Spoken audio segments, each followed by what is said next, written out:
Kelly Bryant is not Deshaun Watson, but he's what Clemson needs to win it all. Charlotte, North Carolina, it is the waning moments of happy hour on the first Friday in December. In roughly 24 hours, Clemson quarterback Kelly Bryant will complete his first 15 throws in the ACC championship game and lead the Tigers to a 38-3 victory over Miami, securing the #1 seed in the college football playoff for the defending national champions. He'll look every bit the player who has somehow lived up to and even exceeded near impossible expectations. A joyous, supersized encore to Deshaun Watson. But in this moment, two Clemson fans at the Charlotte Marriott South Park Hotel bar would rather talk about Hunter Johnson, the Tigers' true freshman who was widely regarded as one of the nation's most talented quarterbacks last fall. They move on to Trevor Lawrence, a quarterbacking prodigy and a Clemson commit headed their way come January.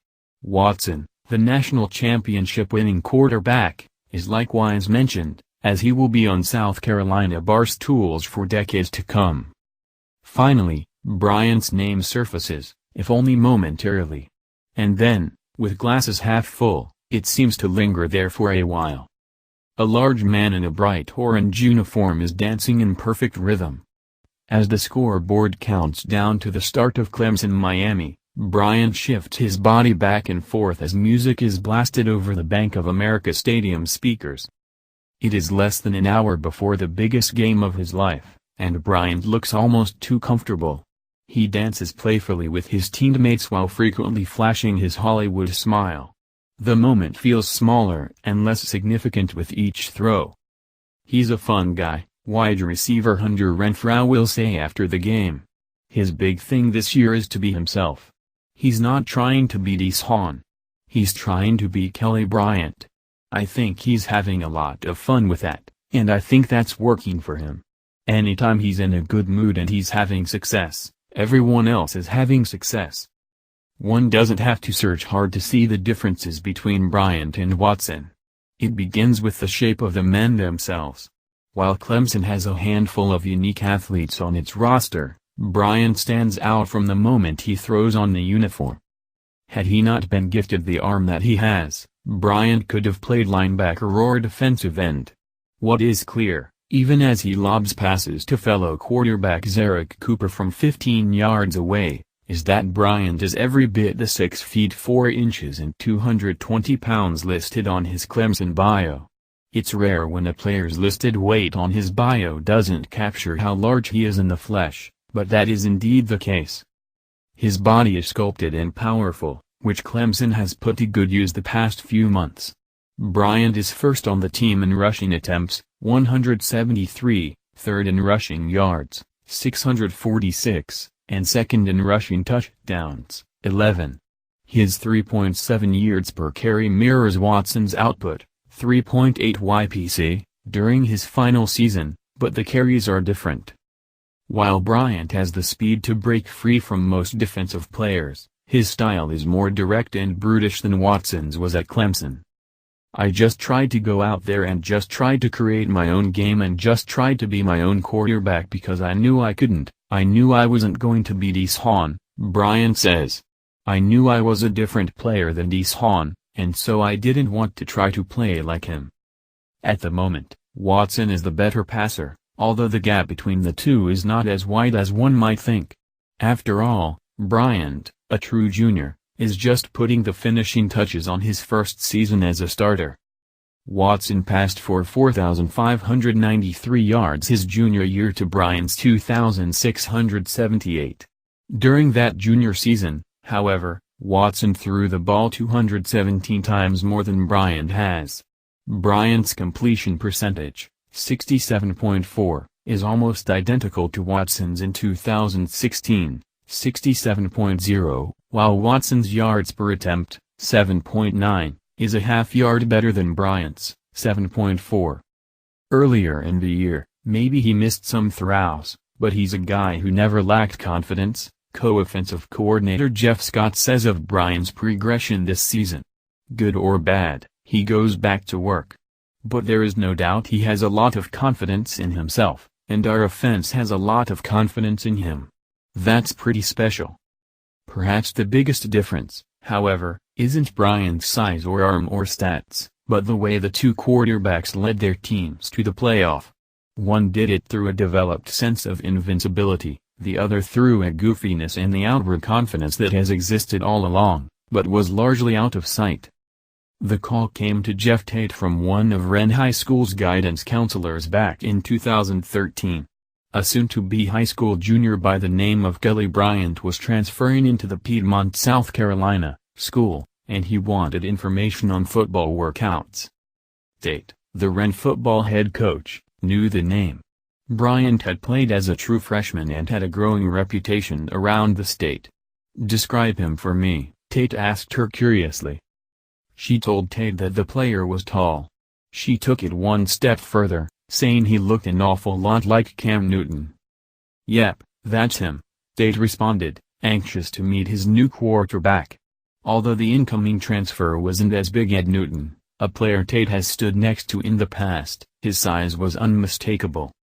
He could have played any position he wanted to, Tate says of Bryant. He was that athletic. But because of his ability to throw and run along with his ability to digest the game of football, where else would you want him to play? In 2 years at Wren, Bryant threw 70 touchdown passes and for more than 6,000 yards. He rushed for more than 1,800 yards and even had a 74-yard touchdown reception.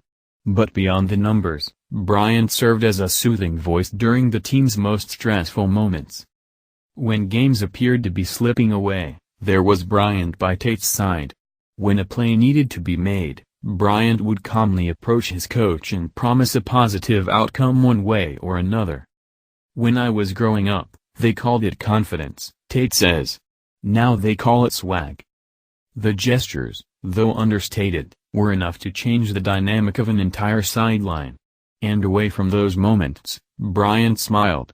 The word goofy is used by current and former teammates when asked to describe the man who prefers to be known as Kelly B. No matter his demeanor, his talent was impossible to ignore. Tennessee, Florida, Florida State, Virginia Tech and others all hoped to land Bryant. 1 year after Clemson landed Watson, others assumed he wouldn't want to wait for Watson to leave. It was an easy pitch, don't go somewhere and get stuck behind Watson. But despite knowing he would likely sit until the team's starting quarterback departed, Bryant committed. "When I recruited him, I didn't recruit him to be Deshaun," Clemson head coach Dabo Swinney says of Bryant. "That's what we do with all of our players." It was a dream of his to come to Clemson. He knew when he came in here that Deshaun was already here and rolling. But he embraced that. He came in and had to continue to develop. Tate has noticed. It took a special person to take the spot that Deshaun Watson had for 3 years, Tate says. He's shown that by being patient, playing behind arguably the greatest player they'll ever have. But then again, who's to say he won't be the greatest player when he leaves there? Although he is no longer on the roster, Watson continues to have some influence on Clemson. Throughout the season, he and Bryant have stayed in touch, exchanging texts on an almost weekly basis. Sometimes they're notes of congratulations on a good performance. Sometimes, they're messages wishing good luck. Sometimes, as in the instance of Watson's knee injury that ended his rookie season, they're merely a wave of positive thoughts. But often the conversations are much simpler than that. "We're just catching up," Bryant says. "Just small talk, pretty much. Not really anything about football." To the outside world, the task of replacing Watson has always felt like a large order, a task so imposing that it required recruiting a string of 5-star quarterbacks in back-to-back seasons who will soon litter Clemson's QB depth chart. In truth, it never felt like Bryant would be a part of that plan. Not because he wasn't a commodity and a recruiting win at the time, but because the transition from one 5-star quarterback to the next felt natural to make. At least that was the working theory. But Bryant, a 3-star prospect, changed that narrative. And he did so by being who he always was. Goofy. Fun. Gifted. Imperfect. Confident. It was the voice this team needed at precisely the right moment. "He's one of the funniest and goofiest people on our team," wideout Deon Cain says. And at the end of the day, we trust him. We all knew what type of player he was. When we know he's playing happy and with confidence, everybody can just follow him. Bryant has never felt the need to hold back. Not because he wanted to do things differently, but because he knows no other way. When he was going into the season, it was Deshaun this and Deshaun that, wide receiver Ray McCloud says.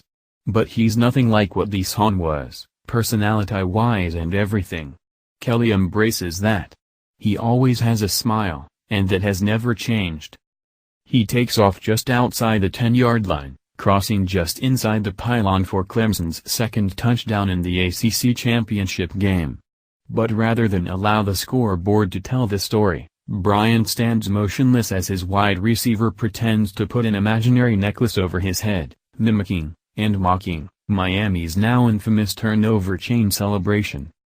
"That was me and Ray," Bryant will say later with an enormous smile. He came up with it. It was pretty neat. The spotlight on Clemson, and Bryant, is bright, and Bryant is soaking up every last moment.